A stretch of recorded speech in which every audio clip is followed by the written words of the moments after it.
శ్రీమహాగణాధిపతయే నమః. సరస్వత్యై నమః. శ్రీగురుభ్యో నమః. హరి ఓం. జగదంబ యొక్క దివ్య చరణార విందములకు శతసహస్ర కోటి ప్రణామములు సమర్పిస్తూ శ్రీ దేవీ వైభవంలో ఈ రోజున ధాన్యలక్ష్మి అమ్మవారి వైభవం, అష్టలక్ష్మీ వైభవం అన్నమాట. అంటే శ్రీదేవీ వైభవంలో మరల అంతర్లీనమైనటువంటి ఇంకొక వైభవం. అష్టలక్ష్ములలో ధాన్యలక్ష్మి దివ్యమైనటువంటిది. మానవుడికి ఎన్ని సిరి సంపదలున్నా, ఎన్ని భోగభాగ్యములున్నా, ఎంతటి అధికారమున్నా, ఆహారం అనేటువంటిది లేనిదే జీవయాత్ర సాగదు. లక్షాధికారైన లవణమన్నమే కాని మెరుగు బంగారంబు మృంగబోడు. లక్షాధికారైన లవణమన్నమే కాని మెరుగు బంగారంబు మృంగబోడు. అంటే అర్థమేమిటి? బంగారపు శుద్ధలున్నా, నోట్ల కట్టలున్నా ఆహారం ఉండాలి. తెలుసునా? ఆహారం, ఎన్ని సిరి సంపదలు, ఎన్ని భోగభాగ్యములున్నా ఆహారమే గనక లేకపోతే జీవనయాత్ర సాగదు. సకల జీవరాశులకు కావలసినటువంటిది ఆహారం. అన్నగత ప్రాణులు అంటారు. 84 లక్షల జీవరాశులకి ముందు అన్నం కావాలి. కూడు, భోజనం. ఏ జంతువుని, ఏ పక్షిని, ఏదైనా చూడండి, మానవుడికి ఆహారం. ఇలాంటి జీవరాశులన్నిటికీ ఆహారమును సమకూర్చేటువంటి మాత ఎవరు అంటే విశ్వమాత. ఆమెనే ధాన్యలక్ష్మి అంటారు. ఈ ఆహారాన్ని సమకూరుస్తుంది. ప్రాణులన్నీ అన్నము మీదనే ఆధారపడి ఉన్నాయి. అన్నాద్భవతి భూతాని. పరమాత్మ కూడా అదే పడుగుతాడు. అన్నం వల్లనే సమస్త జీవులన్నీ బ్రతుకుతూ ఉన్నాయి. అన్నగత ప్రాణులు. అన్నాద్భవతి భూతాని. అందరికీ అన్నము పెట్టేటువంటి మహాలక్ష్మినే ధాన్యలక్ష్మి అంటారు. అందుచేతనే అన్నదా అంటుంది బ్రహ్మాండ పురాణం. అన్నమును ఇచ్చేటువంటిది ముఖ్యంగా త్రిమూర్తులు బ్రహ్మ విష్ణు మహేశ్వరుడు. రక్షణ, పోషణ, స్థితికారుడు విష్ణుమూర్తి అని అర్థం. పోషణ అందించాలన్న కుటుంబ యజమాని తన ఇల్లాలి సహకారంతో మాత్రమే ఆ పని చేస్తాడు. బయట నుంచి ధనం, వస్తువులు తెస్తాడు. అమ్మ ఏం చేస్తుంది? గృహిణి అన్నం వండి పెడుతుంది యజమానికి, పిల్లలకి. అంటే అన్నము పెట్టేటువంటి బాధ్యత, ధాన్యము ఇచ్చేటువంటి బాధ్యత ఎవరు అంటే ఇల్లాలు. సమస్త సృష్టిని పోషించాలి అనుకున్నప్పుడు మహానుభావుడైనటువంటి ఆయన తన యొక్క ఇల్లాలి సహకారంతో మాత్రమే నిర్వహించగలడు. ఆ పోషించేటువంటి ఆ దివ్యమైనటువంటి ఆశయం మహావిష్ణువుకు నెరవేరాలి అంటే తన ఇల్లాలు ఆ పని చూడవలసి ఉంటుంది. హృత్కమలము అంటే తన యొక్క హృదయమునందే ఆమె ఉన్నది.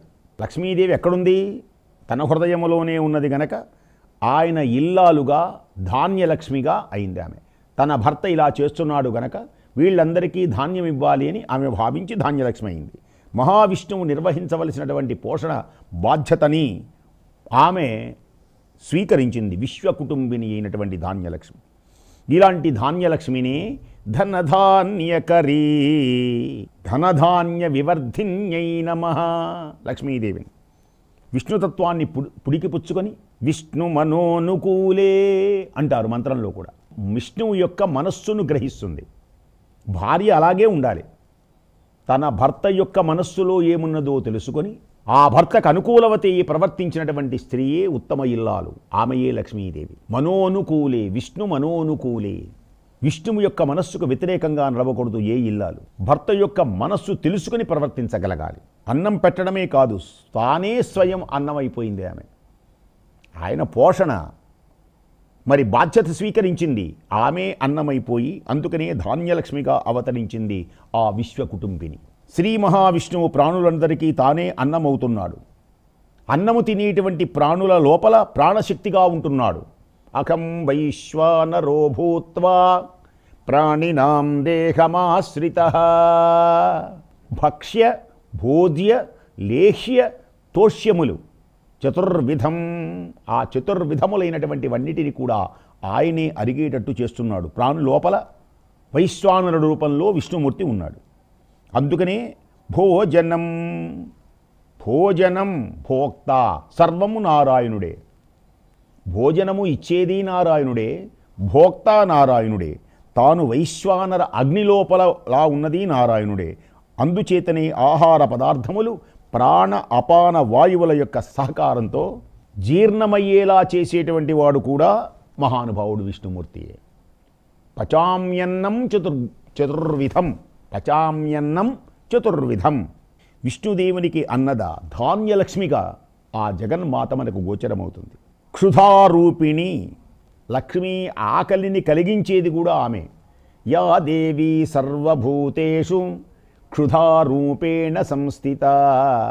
నమస్తస్యై నమస్తస్యై నమస్తస్యై నమో నమః. ఆకలి కలిగించేది ఆమె, ఆకలి తీర్చేది ఆమె. ప్రాణులందరిలో ఆకలి మంట రూపంలో ఉంటుంది. ధాన్యలక్ష్మి మహావిష్ణుమూర్తి యొక్క దివ్యమైనటువంటి తత్వాన్ని గ్రహించి ఆకలిని పోగొడుతుంది.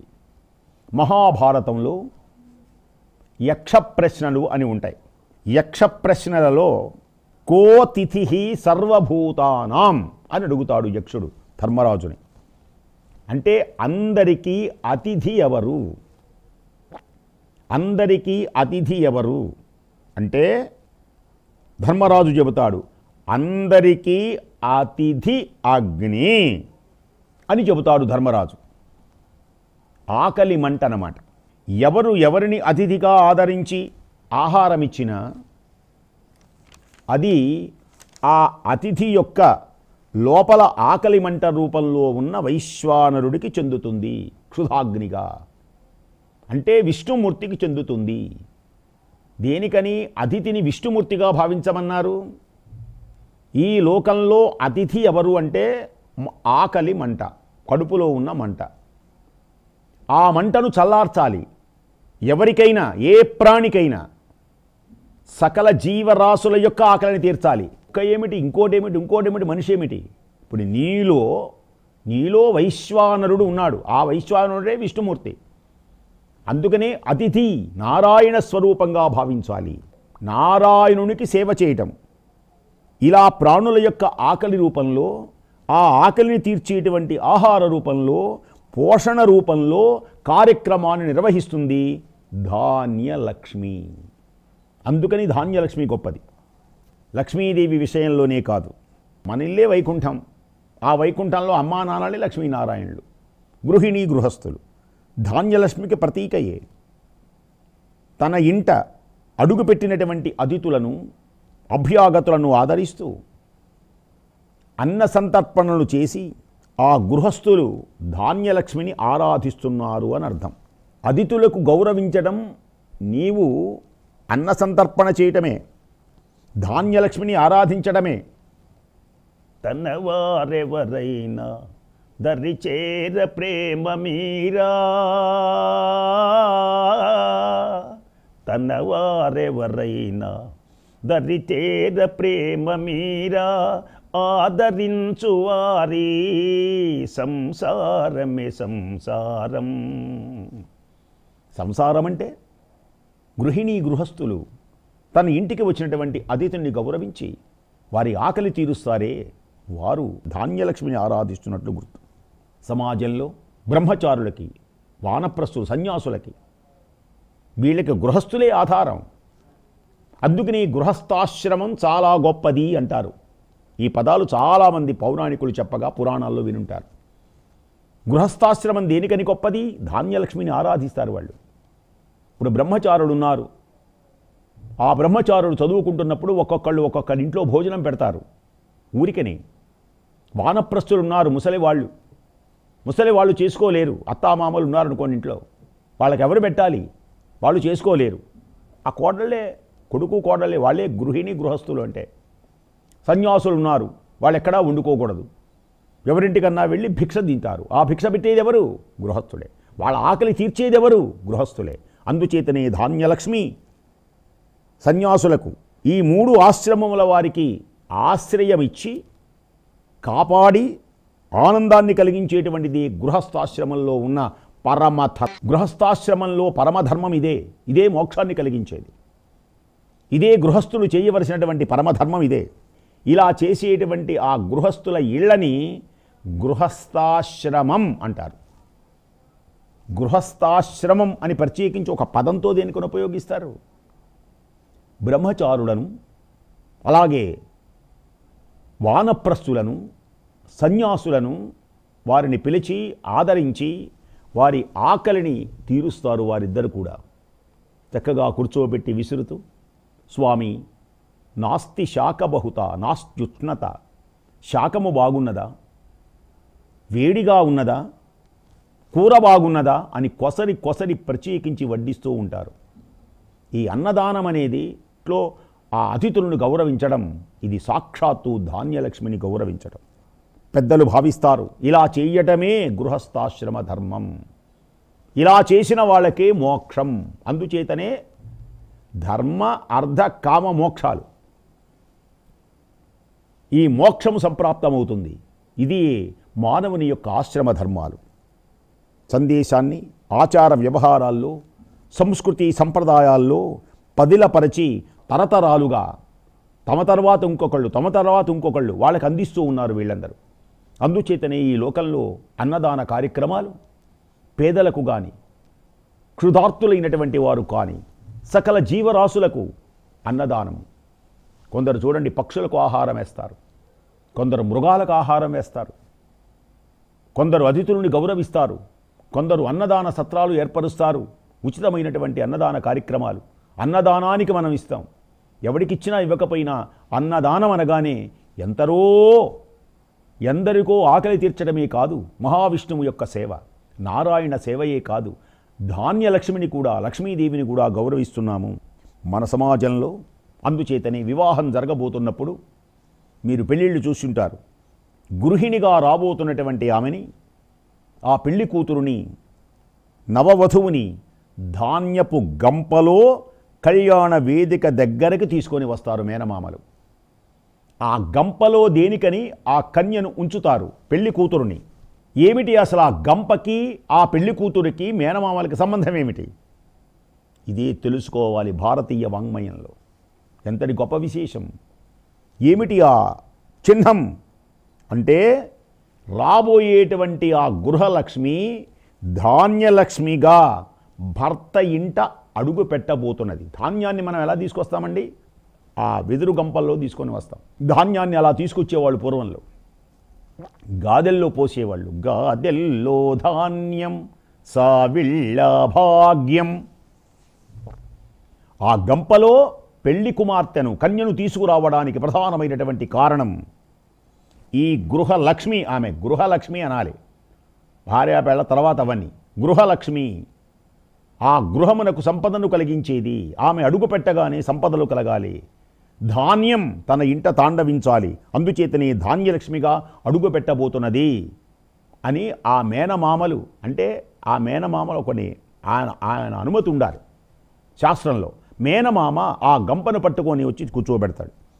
కాబట్టి భార్యాభర్తలు ఏకమనస్కులై ఒకే కుటుంబాన్నిగా రూపొంది అతిథులను, అభ్యాగతులను ఆదరించడం ధాన్యలక్ష్మిని గౌరవించడమే. ధాన్యలక్ష్మిని గౌరవించడము అంటే ఇంటికి వచ్చినటువంటి అతిథులను, అభ్యాగతులను ఆదరించాలి, అతిథి సంతర్పణ చెయ్యాలి, ఇంట ధాన్యరాశులు ఉండాలి పుష్కలంగా. అందుచేతనే చూడండి చాలామంది ఇళ్లల్లో పూర్వంలో ప్రతి చోట తన ఇంటిలో భోజనము లేదు అనేవాళ్ళు ఉండరు. మనకు డొక్కా సీతమ్మ గారని పశ్చిమ గోదావరి జిల్లాలో పేరు ప్రఖ్యాతులు గడించిన తల్లి, ఆమె అన్న సంతర్పణ చేసేది. ఇవాళకి కూడా చాలామంది ఇళ్లలో, అనేకమైనటువంటి ప్రదేశాలలో అన్నదానములు చేస్తున్నారు. పుష్కలంగా ఉండాలి తన ఇంట ధాన్యం. మరి అలా చెయ్యాలి అంటే తన ఇంట ధాన్యం పుష్కలంగా ఉండాలి. పుష్కలంగా ఉండాలి అంటే ఆ ధాన్యలక్ష్మి మన ఇంట ఉండాలి. అతిథుల సంతర్పణ చేద్దాం, మన ఇంటిని ఆశ్రమంగా తీర్చుకుందాం. మన ఆశ్రమాలలో చూడండి అన్న సంతర్పణ జరుగుతుంది. మన ఇంట్లో కూడా అతిథుల్ని గౌరవించడం కూడా ఆశ్రమ ధర్మమే. అందుచేతనే వధూవరులు ఈ మాట చెప్పుకోవడానికి, నీవు నేను ఈ దివ్యమైనటువంటి ధాన్యలక్ష్మితో అతిథులను గౌరవిద్దామని, వారి పొట్ట నింపుదామని వారిద్దరు కూడా తరంబరాలు పోసుకుంటారు ధాన్యంతోనే. ఆ గంపలో పెళ్లి కూతుర్ని తీసుకురావడం ధాన్యలక్ష్మి చిహ్నం. మన ఇద్దరం కలిసి అతిథి సంతర్పణ అతిథులను అభ్యాగతులను గౌరవిద్దాం, ఇంటిని ఆశ్రమంగా మలుచుకుందాం, పవిత్రతతో ఉండామని ఆ పెళ్లి కొడుకు పెళ్లి కూతురు ఇద్దరు కూడా తరబరాలు పోసుకుంటూ ఉంటారు. ఈ సన్నివేశాన్నే అక్షతారోపణం అంటారు. దాన్ని తరబరాలు పోసుకోవడం కూడా ఒక అర్థం ఉన్నది. అక్షతారోపణం అంటారు దాన్ని. అక్షతారోపణము అంటే క్షతం కానివి అక్షింతలు అంటే నశింపు లేనటువంటివి. అంటే అలాంటి బియ్యం అక్షింతలు కావాలి. తరబరాల అక్షింతలు ఎలా ఉండాలో తెలుసునా? బ్రాహ్మడు చెప్తాడు, ముక్కలు విరిగినటువంటివి వద్దమ్మ, ఒకే చక్కగా ఉన్నటువంటి బియ్యపు గింజ ఉండాలి. అంటే ముక్కలు అవ్వకూడదు. అలాంటి తరబరాలు పోసుకున్నప్పుడు ఇంటిలో అతిథులను ఏ విధమైనటువంటి లోపం లేకుండా బియ్యం వస్తువులు అన్నీ ఉంటాయన్నమాట. అలా తునకలుగా తరబరాలు పోసుకోకూడదు. వధూవరులకు సంప్రదాయబద్ధంగా సమన్వయాన్వితమైనటువంటి సందేశం ఇదే ఇచ్చేది. అక్కడ చెబుతారు, 4 తరబరాల ముందు ప్రజాయై మన ఇద్దరం కలిసి సత్సంతానం కలగాలి, అతిథులను గౌరవించాలి, మహాదివ్యమైనటువంటి మహామంత్రములు చెప్పి తరంబరాలు పోసుకుంటారు. అన్నం బహుకుర్వీత ఉపనిషత్తు అన్నాయి. అన్నం న నింద్యాత్ చెప్పింది. అన్నమును నిందించకూడదు. అన్నం సమృద్ధిగా సిద్ధం చేయమని, అన్నం చక్కగా వండమని, అందరికీ సరిపోయేటట్లు వండమని, ఆ అన్నాన్ని వృధా చేయకండి అని కూడా చెప్పింది. అన్నాన్ని నిందించకండి అని కూడా చెప్పింది వేదం. అన్నమును నిందించకూడదు. ఆ అన్నమే మన హృదయంలో రక్తమై జీవనాన్ని ఇస్తుంది, శక్తిని ఇస్తుంది. అన్నము లేకపోతే మానవుడు నీరసించిపోతాడు. అలాంటి పరబ్రహ్మస్వరూపమైనటువంటి అన్నాన్ని, ఆ ధాన్యాన్ని, ఆ లక్ష్మీదేవిని నిందించకూడదు, తృణీకరించకూడదు. ఎన్ని పనులున్నా సరే, ఎంత కోపం ఉన్నా ముందు అన్నము తిన్న తర్వాత మాట్లాడాలి. కంచాన్ని పక్కన నెట్టకూడదు, అన్నాన్ని పారేయకూడదు. అలాగా అన్నాన్ని కనుక పారేస్తే వచ్చే జన్మలో నీకు భోజనం పుట్టదు. అన్నమును నిందించకూడదు తెలుసునా? అన్నమును కనుక నిందించిన, అన్నాన్ని వృధా చేసిన, మీరు కళ్యాణ మండపాల దగ్గర బయట పారేసినటువంటి విస్తళ్ళకై కొట్టుకుంటారే పందులు కుక్కలు, ఆ జన్మ వస్తుంది. దేనికని? వాళ్ళు దేనికని అన్నానికి ఏరుకుంటున్నారు? వాళ్ళందరూ ఆ కుక్కలు కానీ పందులు కానీ దేనికని ఏరుతున్నాయి? జాగ్రత్తగా ఆలోచిస్తే వాళ్ళందరూ పూర్వజన్మలో ధనవంతులు, కోటీశ్వరులు. వాళ్ళందరూ అన్నం పెడితే అక్కర్లేదని అవతల బారేశారు. ఎవరికన్నా పెట్టండి మీకు అక్కర్లేకపోతే. ఆ వదిలేసినటువంటి ఆ మెతుకులు ఉన్నవే, వాటి కోసం వాళ్ళు ఇప్పుడు ఏరుకోవడానికి పుట్టారు వాళ్ళు. తెలుసునా? అన్నాన్ని నిందించకూడదు. నీకు అక్కర్లేనప్పుడు ఎవరికన్నా చక్కగా పెట్టు. వాళ్ళ పొట్ట నిండితే నువ్వు ఆనందించు. వాళ్ళు తింటూ ఉంటే నారాయణుని యొక్క సేవ చేశాననుకో, ధాన్యలక్ష్మిని గౌరవించాను అనుకో. కాబట్టి మన అర్చనలు అందుకని అన్నపూర్ణాదేవిగా ధాన్యలక్ష్మి మనకు అనుగ్రహిస్తుంది. నిత్యానందకరీ వరాభయకరీ సౌందర్య రత్నాకరీ నిర్ధూతాకిల ఘోర పాపనికరీ ప్రత్యక్షమాగేశ్వరీ ప్రాళేయాచల వంశ పావనకరీ కాశీపురాధీశ్వరీ భిక్షాందేహి కృపావలంబనకరీ మాతాన్నపూర్ణేశ్వరీ. అన్నపూర్ణ అంటే పూర్ణమైనటువంటి అన్నాన్ని ఇస్తుంది. అసలు ఆమె అన్నపూర్ణ కాదు, అన్నపూర్ణని బిరుదు. అన్నము పూర్ణముగా, అన్నం పూర్ణంగా ఉండాలి ఇంట్లో. బియ్యము పూర్ణంగా చక్కగా ఉండాలి. ఆ కూరలు కానీ, అలాగే ఆవాలు, మెంతులు, జీలకర్ర, ఇప్పుడు వంటింట్లో సామాన్లన్నీ పూర్ణంగా ఉండాలి. నీ ఇంట్లో ధనధాన్యం కలకలలాడాలి. ధాన్యం, ధాన్యలక్ష్మి. అందుచేత అన్నపూర్ణాదేవిగా ఈ ధాన్యలక్ష్మి మనకు దర్శనమిస్తుంది. అట్టి పుణ్య దివ్య మహోన్నతమైనటువంటి ఆ అన్నపూర్ణాదేవి అనుగ్రహంతో, ధాన్యలక్ష్మి అనుగ్రహంతో మీ ఇంట సమృద్ధిగా ధాన్యము కలకలలాడాలని కోరుకుంటూ, అట్టి తల్లి యొక్క దివ్య చరణార విందములకు 100,000 కోటి ప్రణామములు సమర్పిస్తూ, ఓం సర్వమంగళమాంగళ్యే శివే సర్వార్ధసాధికే శరణ్యే త్ర్యంబకే దేవి నారాయణి నమోస్తుతే.